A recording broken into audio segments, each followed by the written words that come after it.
So this week, the city of Minneapolis faced circumstances that no city would ever want to face. But from fire to police, from neighborhood relations to communications, from emergency management to health, our city showed up. And because of that collective work, lives were saved. I want to give a big thank you to our law enforcement officers who ran towards danger and responded literally within minutes to one of the most tragic and horrific situations that our city has ever seen. But our response on Wednesday was not limited to Wednesday, and it was not limited to the incredible work from our police and law enforcement. Our firefighters, our paramedics, our health team, neighborhood community relations, communications department, and emergency management were all part of this work. They worked seamlessly behind the scenes and in front of them to make sure that people had the resources that they needed.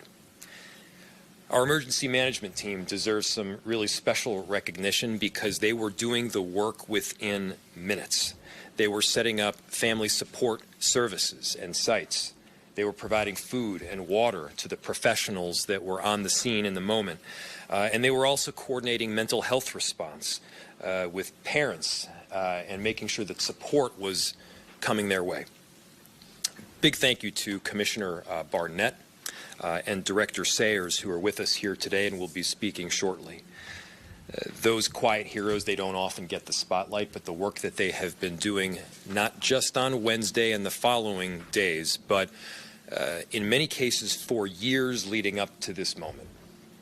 I want to take a second to recognize that following the events of 2020, we as a city did not sit back on our hands. We did everything possible to improve emergency management and crisis response.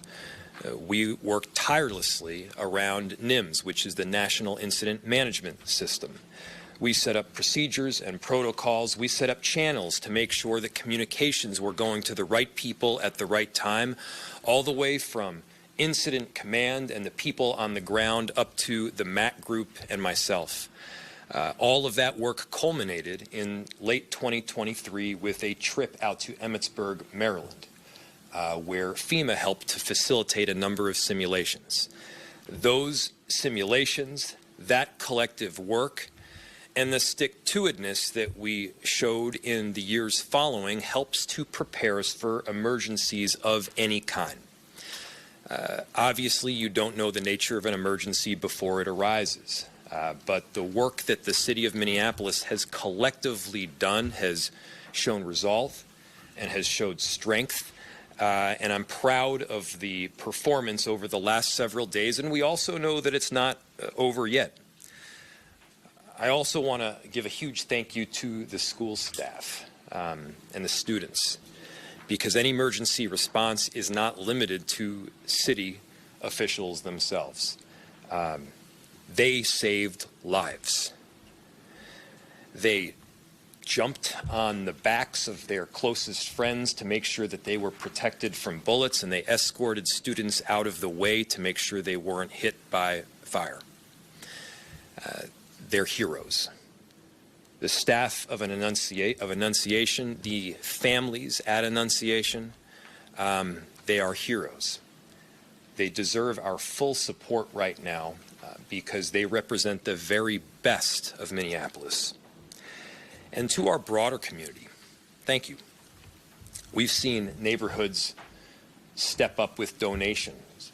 We've seen neighbors come forward with support. We've seen faith leaders open their doors for comfort, and people have showed so much love to each other during the most tragic of situations. We are a greater Minneapolis family. Annunciation is a huge part of that family. When tough times arise for families, those families stick together. We wrap our arms around each other. And that's exactly the kind of strength and resolve that has been shown over these last several days, and it won't stop. We are united in grief. we're united in action, and we're united in a shared resolve to make sure that we are showing the kind of love that is emblematic of the city that we are. In the coming week, we know there will be a lot of difficult emotions due to school starting on Monday for Minneapolis kids, and we will be there. Our safety teams will support, and we'll make sure that families both are safe and that they feel safe. There is a lot of work to be done. A lot of work is underway. And I also want to just take a moment to thank the press and the media for covering it through these circumstances. It's so critical that we have you to make sure that we're getting these communications out and they're as accurate as possible. So thank you. And with that, I'm proud to turn it over to Commissioner Todd Barnett, who has been so critical to the coordination of these responses. Commissioner. Good afternoon. I'm Todd Barnett, the Commissioner of Community Safety for the City of Minneapolis. Thank you, Mayor. We all know that a lot of folks are hurting from this week's events, but there is comfort, as we see our victims leave the hospital, and also comfort in knowing that there were so many heroic actions taking place this week to save lives. We all know that this could have been a lot worse if not for the heroic actions of the people inside the church and the first responders who ran into the church, into the scene. I specifically want to recognize all of those children who protected their friends from gunfire, and the school and faith leaders who ran into the church and to the scene without worrying about their own safety. Like the mayor said, this reminds us in the face of tragedy that there's strength, there's resilience, there's goodness, and there's love for each other. I want to acknowledge the outstanding coordination and collaboration from all of our city departments, our surrounding cities, the county, the state, and the federal partners, along with our community partners and nonprofit organizations.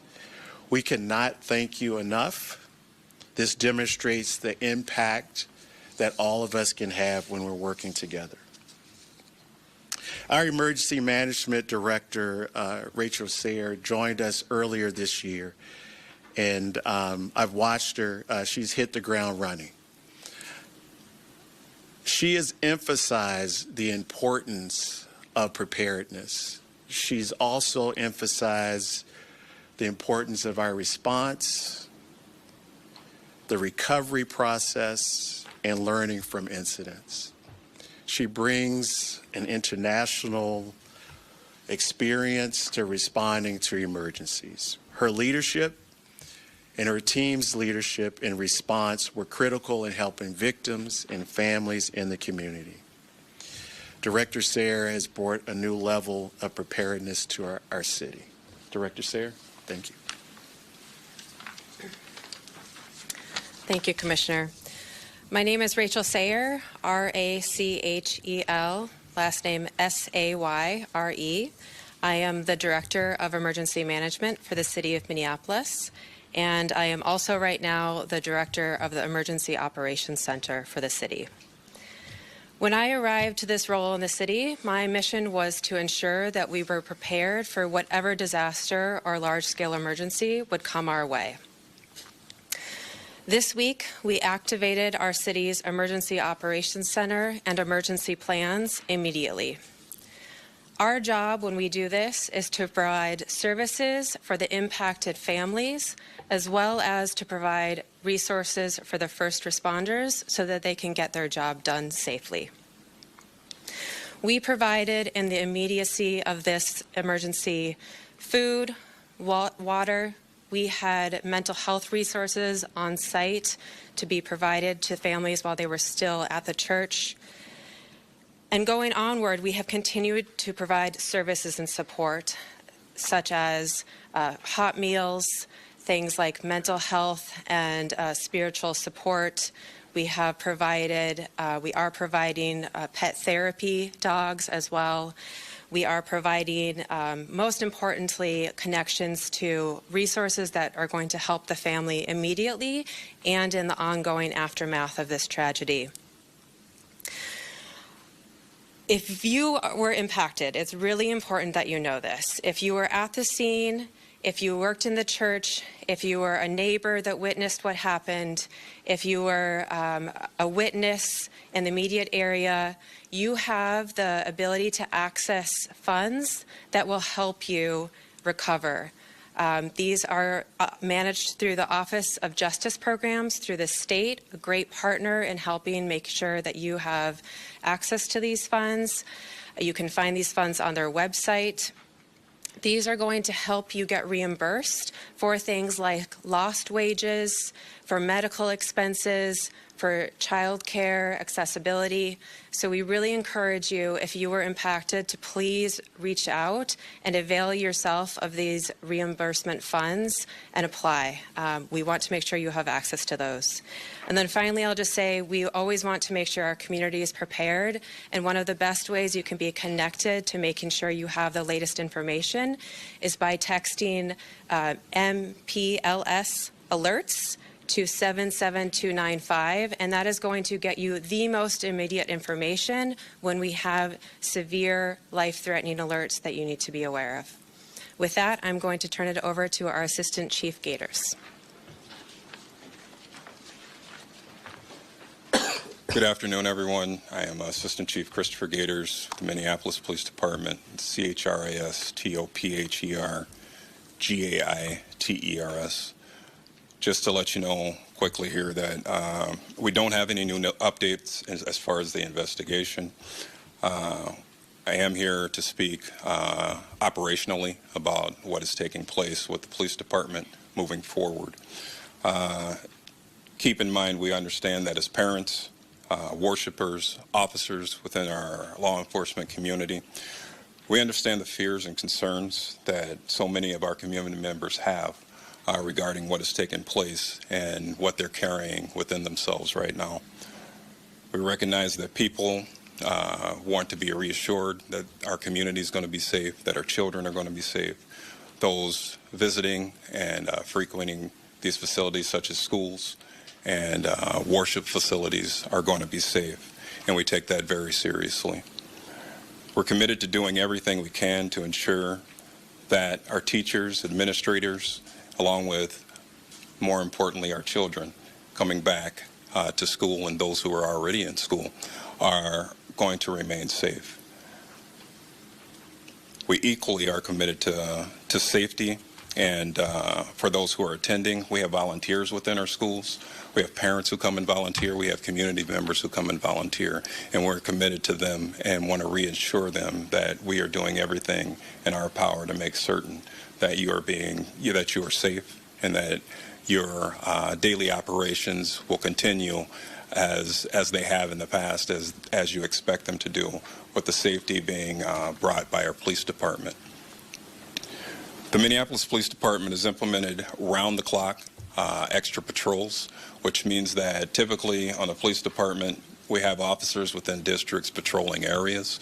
However, Chief O'Hara has made it well understood that we and our officers will be patrolling those areas more frequently than we have in the past. So in their downtime, where they will be patrolling facilities of worship, school facilities, and making certain that they're being seen and people are being kept safe.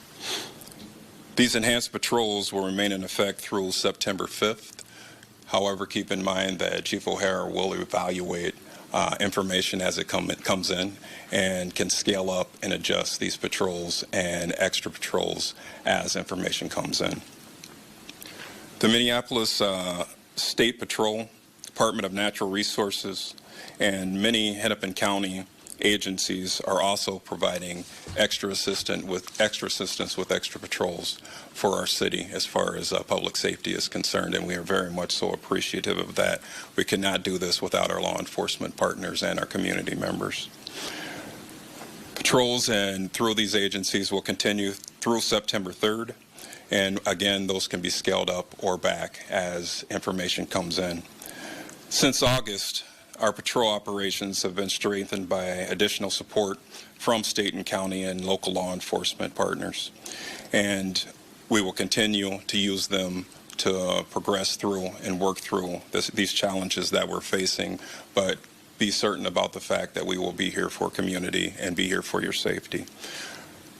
As far as our residents, please remember we'll always have you in our hearts and in our prayers, and we'll remember that when we're out and engaging and doing our operations, please feel free to come up and speak with us. Our officers are much so willing to engage with community members as they're keeping them safe. We ask everyone to remain vigilant. If you see something, please call. Things that you see out in the community, you're going to see it oftentimes before us. Obviously, we can't be everywhere, although we try, but we realize that with your partnership and community, you're going to see something, please call us, and we'll be right there for you. As far as this tragedy, we know that that has shaken our city, our community. Many are concerned, but I will say this, we've learned through this challenge that we are a very resilient community. We're a community of people who care about one another. And unfortunately, through these incidents, it tells us time and time again that Minneapolis will remain strong, we will remain vigilant, and we will follow the leadership of our mayor and our chief of police, along with our commissioner, in the efforts of public safety to continue to make you and keep you safe. So please, when you see us out there, know that we're standing strong with you. We'll be there for you, and we cannot do this without you. We'll make this through together. Thank you. I'll turn it back over to the mayor. Any questions? Can you talk about the extra patrols that are going to be happening over the next week or so? Can you explain how you're going to be staffing that and how you balance the overtime with the need for mental wellness for the officers who respond to this? Yes. Great question. I'll turn it over to Chief Gators in just a second, but I want to start by thanking our partners from a number of different jurisdictions, from Hennepin County Sheriff's Office to the State Patrol, to a number of different cities that have stepped up to help us out. We know that our Minneapolis police officers experienced some pretty significant trauma in what they saw and what they had to do on Wednesday, and we want to make sure that they have the necessary time to recalibrate and rest. That's critical. And we have a job to do to make sure that our streets are safe and the police slots are properly staffed. That requires help.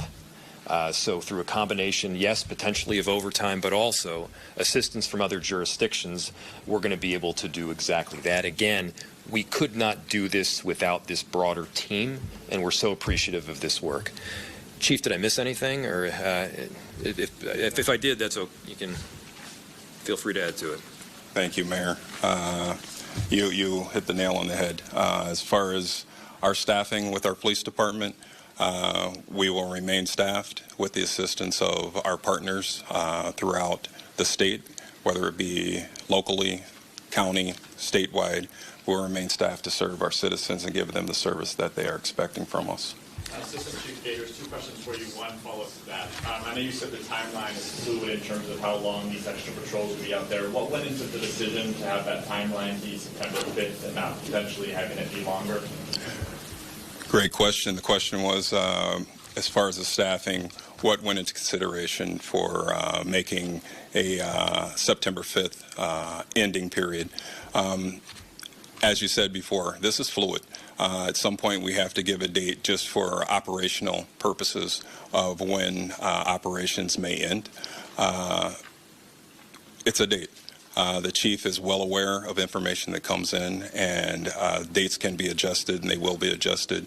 I just want to make it very clear that we will be staffing our officers with assistance from our partners in law enforcement, and those dates are fluid. They can be adjusted, and they will be adjusted if need be. Second question for you. On Wednesday, right after the shooting occurred, we saw dogs and officers walking throughout backyards around the neighborhood. Was there ever any sort of explosive device found at the church or around the scene? And the question was, as far as officers and K-9 officers and K-9s around residential areas and buildings in the area where there are explosive devices located. Investigatively, I don't have any information to indicate that that is the case. When and if we do come across that, that will be updated by the chief to all of you. At this time, I don't have that information. Assistant Chief, I know you said no questions about the investigation, but just so we're on the record asking this. The chief said yesterday this hadn't happened. Can you tell us, have investigators been able to talk to the shooter's mother at this point? I can tell you this, through working with our partners with the Bureau of Criminal Apprehension of Minnesota, there has been conversation, and I am not at liberty to go any further than that. Can you say whether she's here in Minneapolis or the area? I am not at liberty to go any further than that, but I do appreciate the question. Thank you. I have a question for Director Sayer. How much is in this fund that is available for mental health programs and aid to people who need it? And the second part of that is, are there controls in place to keep an eye out for potential fraud, people breaking it off? Yes, so the question was about the fund. The fund's name is the Minnesota Crime Victims Reimbursement Program, and it is run by the state's Office of Justice Programs. So I would completely have to defer to them on all of those questions about the amount and procedures in place. Just wondering, in terms of the quick response that we've heard so much about over the last few days and the changes that you made since 2020 to improve emergency response, can you talk about if there were specific changes that were in effect on Wednesday that helped that quick response? Yeah, before I answer that question, there's a couple of other things I wanted to touch on. From the very earliest moments, we were getting outreach for enabling additional support. The governor very clearly told me that they would be able to provide what resources that we needed, and they have delivered. The sheriff, DeWanna Witt, was also very clear that she was ready to step up and help, and they certainly did. And we're so appreciative of that work and beyond. From city to county to state to federal partners, people truly did step up, and we are very appreciative. You asked what changes have been made. What this is more about than specific changes is practice. And we practiced a whole lot. We practiced the coordination through our national incident management system. We practiced communication channels and how that would work in a time of crisis. We practiced making sure that people understood exactly what their responsibility was, regardless of the events that might occur. And that may sound like a small thing. It's not. There's a deep understanding throughout our city of how incident command functions. Whether you are an individual that is going to conduct incident command, I am not, or you are somebody else throughout the enterprise, it is providing what supports we can to the person and the people that are on the ground doing the work. The flow of information was drastically improved. The coordination of that information through a comms plan in the JIC, as well as the work that we did on the more broad level through the MAC, was of critical importance and also enabled me to do my job better. And so it's not one thing that we changed. It's not one policy that was shifted. It's a whole lot of practice, again, that culminated with bringing over 70 people, 70 leaders from the city out to Emmitsburg, Maryland, to practice again and again over a series of days simulations to make sure that when something does go down, we're ready. And, look, crises occur in this world. Emergencies are getting all the more frequent, and so we collectively felt that this was very important. Assistant Chief Gators, can you talk about if there's going to be any collaboration inside schools with security staff during that period that you mentioned before, from now to September 5th? Currently, And the question was whether or not there'd be collaboration with security staff. And are you talking about at Annunciation, or are you speaking with in schools in general? Schools throughout the city. Yeah, it is through operations with the police department. Communications, conversations are frequently held with our safety and security within our school systems with the police department. We work jointly on efforts to help secure and make our children and faculty members and those who are visiting schools safe. Those will continue, and the expectation is that they will continue as well with our operations side of our police department and patrol. This is a question for the Assistant Chief. Do you know how many officers are taking advantage of mental health resources that responded to Annunciation, and also how long is the rest of recovery for before they go back on the street? Thank you for your question. The question is if our officers are taking advantage of our wellness programs, and they are. Our officers in large number is very different than many, many years ago when I came on the department. It is pleasing to see the number of officers who are taking advantage of this. This is something that our city has worked very hard with the police department on, and from the mayor on down, this is something that is encouraged with our officers, and they are taking advantage of it. The amount of time for each and every officer will be different. It depends on what the officers need, but we rest assured that we are here to make certain that they get what they need. And if that's the resources of experts within our wellness program, they're there for them. If that's time, we'll give them as much time as they need to make certain that they can come back very healthy. We're going to do 2 more questions.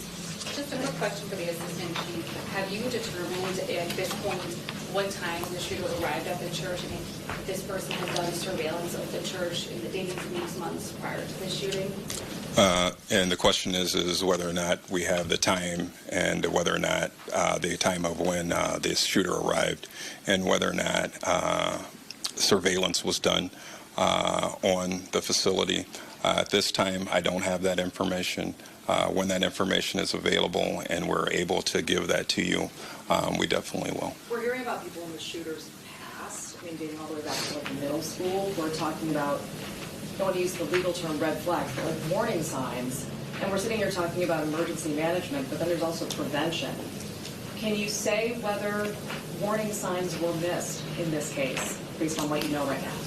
And the question is whether or not warning signs have been missed regarding the person who committed these very heinous acts. Those are investigative details, and we'll leave them in the investigation until we're able to give that information to you. The investigation it's very important that the steps of the investigation are followed and information comes out as we can actually disperse it. However, it's a very good question. However, at this time, we're just unable to give that information out. We're following the leads of the investigation, and eventually it can be packaged up in a way that is easier to comprehend than I'll be able to explain it at this point. Just real quick, are the extra patrols focused on private or public schools, both, and Catholic or all religious institutions? Very good question. The question was whether our extra patrols are focused on all schools and all religious institutions. Yes, all inclusive. Any religious facility, we're trying to make certain that we have all of those facilities, and we have a long list of facilities, but we're making certain that we have all of them where within our city that our district officers are able to give extra patrol to, and to our schools as well, private and public. Thanks, everybody. Thank you.